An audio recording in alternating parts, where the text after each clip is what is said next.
Pelaksanaan vaksinasi COVID-19 di Lampung sejauh ini tidak mengalami kendala. Berdasarkan data Dinas Kesehatan Lampung, dari total sekitar 7 juta penduduk di Lampung, baru sebanyak 430 ribu warga yang sudah divaksin.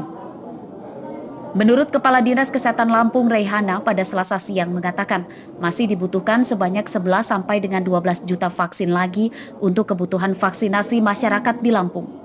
Jumlah itu diberikan untuk vaksinasi tahap pertama dan tahap kedua. Pemerintah Provinsi Lampung akan kembali mendata dan meminta kekurangannya kepada pemerintah pusat. Kami baru terima 410 orang saja, mewakili dari semua pelayanan publik yang diharapkan. Kami ada 753 pos vaksinasi yang sedang berlangsung di seluruh Provinsi Lampung. Vaksin COVID-19 sudah diberikan kepada beberapa kalangan untuk percontohan, antara lain pengemudi daring, pedagang, tokoh agama, dan lain-lain. Salah satu pengemudi ojek daring yang sudah divaksin mengatakan tidak merasakan gejala negatif usai divaksinasi. Karena saya mungkin udah biasa disuntik gitu ya, mungkin saya nggak ada rasa deg-degan atau takut, itu tidak ada.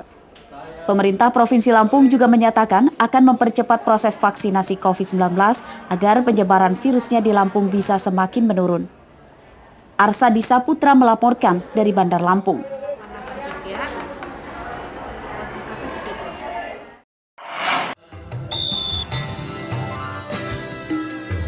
Ratusan warga binaan di Rumah Tahanan Kelas 2A Bandar Lampung Selasa pagi mengikuti kegiatan Pekan Olahraga dan Seni Narapidana atau Porsenap.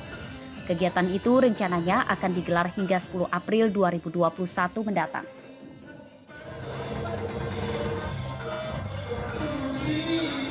...246 warga binaan semangat mengikuti berbagai perlombaan olahraga yang digelar, seperti futsal, bola voli, badminton, catur, MTQ, azan, dan olahraga lainnya.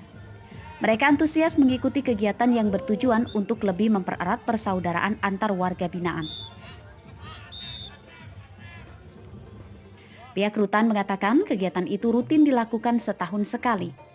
Harapannya, para warga binaan atau narapidana bisa lebih sehat dan mendorong memiliki semangat kerjasama. Peserta totalnya 246. Kemudian berapa cabang olahraga yang dipertandingkan? Cabang olahraga ada 7, volleyball, futsal, badminton, tenis meja, catur, MTQ, sama azan.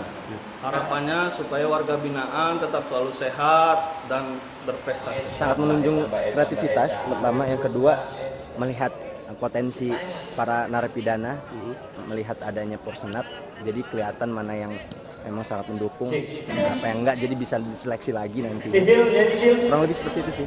Harapan kedepannya semoga ada kompetisi yang nasional dari rutan masing-masing di provinsi.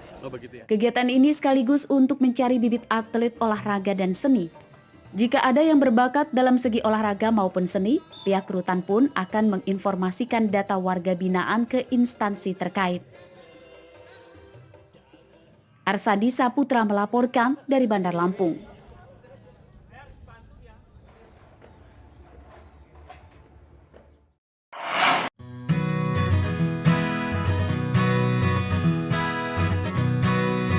Jika biasanya melukis itu menggunakan media kanvas, namun media lukis yang digunakan Saputra Jaya itu sangat unik. Warga desa Tebak Jaya, Kecamatan Waitenong, Lampung Barat itu justru menggunakan media papan kayu.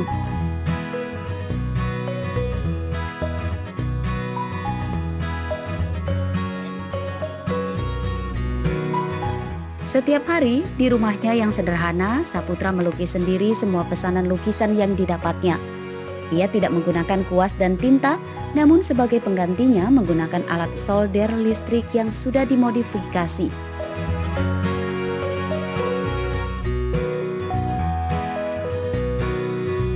Menurut Saputra, pengetahuan tentang teknis melukis yang disebut pyrografi atau teknik lukis bakar itu didapatnya saat ia kuliah di Yogyakarta beberapa waktu lalu. Media papan kayu yang digunakannya juga bukan sembarangan, hanya jenis kayu Melawi yang bagian dalamnya berwarna putih bersih. Ujung solder yang panas akan digoreskan ke permukaan kayu sehingga memunculkan goresan hitam yang membentuk aneka lukisan. Tarik awal mulanya saya sempat beli alatnya, itu juga masih rakitan asli, rakitan pribumi, itu bukan yang impor. Nah, bermodal dari itu sih awalnya saya coba memulai usaha lukis bakar yang alhamdulillah ini sudah berjalan yang intens memang sudah 1 tahun ini, tapi mulai belajar otodidak mungkin 3 tahun yang lalu lah, seperti itu. Saputra biasanya mengerjakan berbagai pesanan bentuk lukisan, di antaranya foto pribadi atau keluarga, foto prewedding, hewan, hingga pemandangan.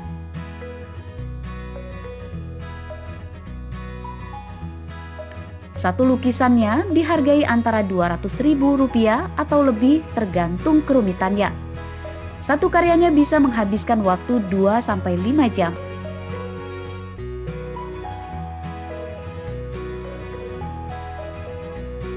Jika biasanya Saputra bisa mendapat hingga Rp5 juta, selama masa pandemi penghasilannya menurun hingga 100% lebih. Untuk tambahan pemasukan, ia juga membuat aneka kerajinan dari kayu seperti meja, kursi, hiasan rumah, dan lain-lain. Ia pun sudah mengirimkan pesanannya hingga Sumatera Utara, Yogyakarta, Jakarta, Semarang, dan Bandung. Rosandi melaporkan dari Lampung Barat.